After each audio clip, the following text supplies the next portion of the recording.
Well, ladies and gentlemen, welcome back to Movie Club, specifically our second annual summer movie series, 2021 edition. Welcome to week 3. We've got another killer movie lined up for you.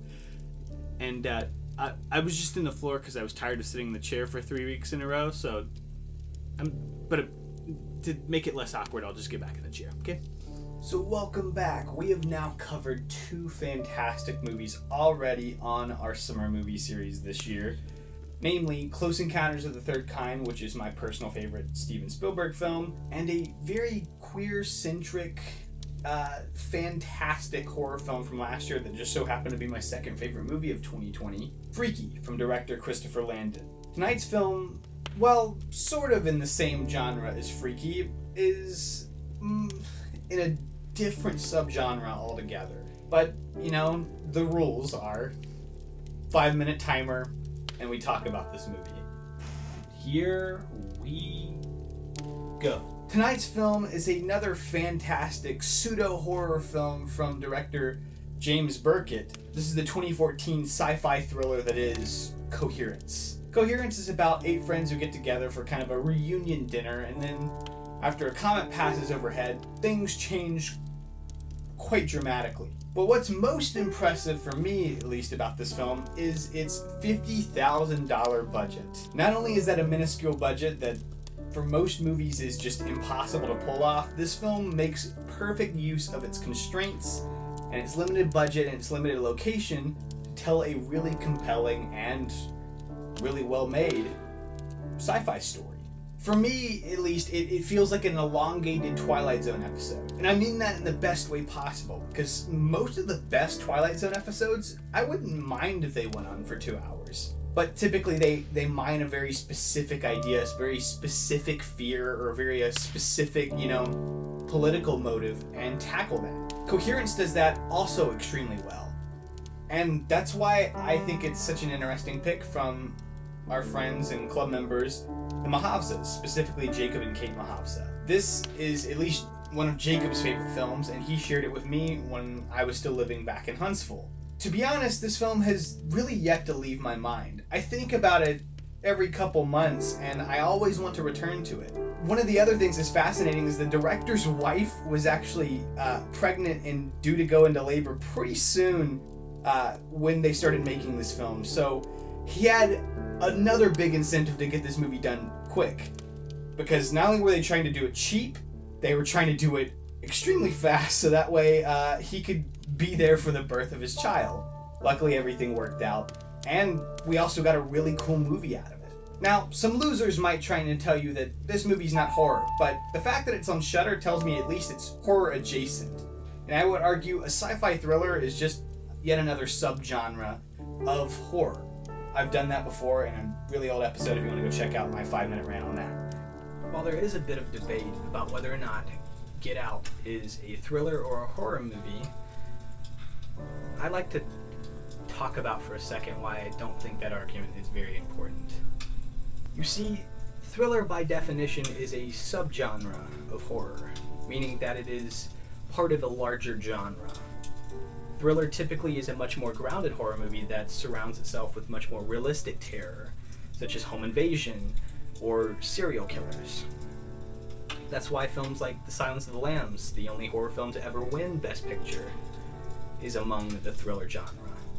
But here's the distinct issue I have with this argument. Thriller in the modern discourse is often used to differentiate between horror films that we want to talk about and we think are valuable and horror films we think are trash.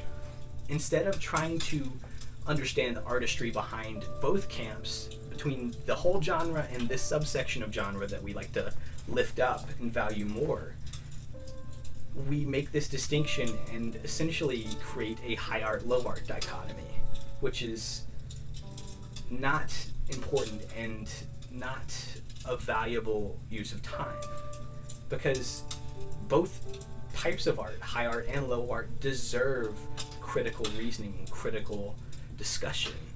And to differentiate between horror films that are worth your time and horror films that are just trivial trash, I think is purposeless.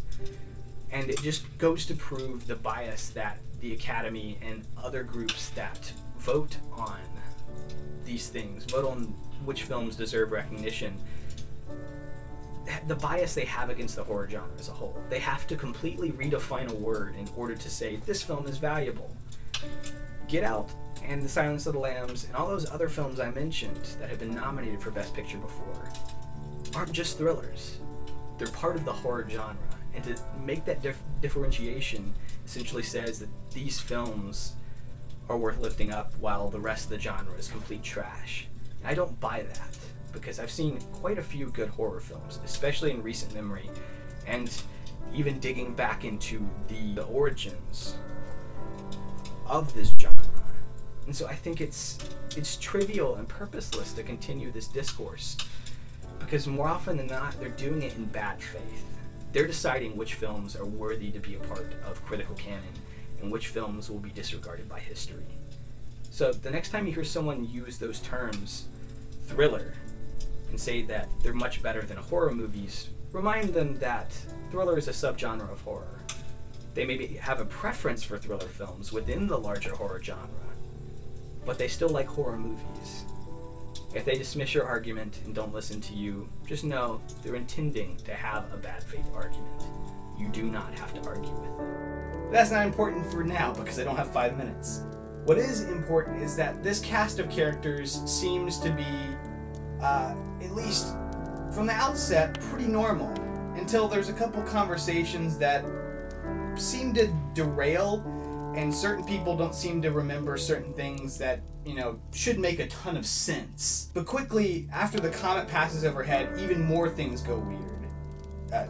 Phone screens crack, people stop remembering, basic facts, and it seems like there might be some alternate dimension stuff happening here, as well as some weird time travel stuff. Bake all that together in this really interesting, sci-fi package utilizing a single location to its best advantage, the director's actual home, and you've got something really interesting. What I think Coherence does better than most other sci-fi thrillers is oftentimes sci-fi thrillers have to be big and heady conceptually and end up being globe spanning, or at least exploring an alternate world to deal with very human issues. Here it's much more of breaking down trust and trying to understand the world that you're in when the ground starts to give way. And in a year where that's been pretty much the theme of the year, Coherence really taps into that very specific paranoia that I think all of us feel and all of us are afraid of. What if our friends aren't who they say they are? Or even worse, what if the people that we trust the most are trying to pull the wool over our eyes? Obviously I don't have time to unpack that, but Coherence is a great film, and at 88 minutes, it's a fantastic picture that just keeps moving. And James Byrkit did a fantastic job with his limited cast, his limited locations, and his very limited budget to produce something very, very intriguing and worth returning to consistently. Well, ladies and gentlemen, that just about does it for week 3 of this, very specific installment of Movie Club. And I'm super excited to dig into yet another one of our installments of this summer movie series. This pick comes from our good friends, the Mahavzas, and, I think it's a really intriguing little film. It's a little film that could, and actually has gotten a good bit more attention as, the years have gone by. Now that we're 7 years out from its release, back in 2014, I think people are starting to, catch on to the fact that there's this really interesting and weird and unique sci-fi thriller out there. But can't talk any more about the movie, so I hope you come back tomorrow, because we've got yet another very, very interesting film planned, but I'm not going to tell you what it is yet. You'll have to come back tomorrow. I've been your host and curator around these parts, Patrick Smith, and thank you for joining us for yet another installment of Movie Club's second annual Summer Movie Series, 2021 edition. I'll see you all tomorrow.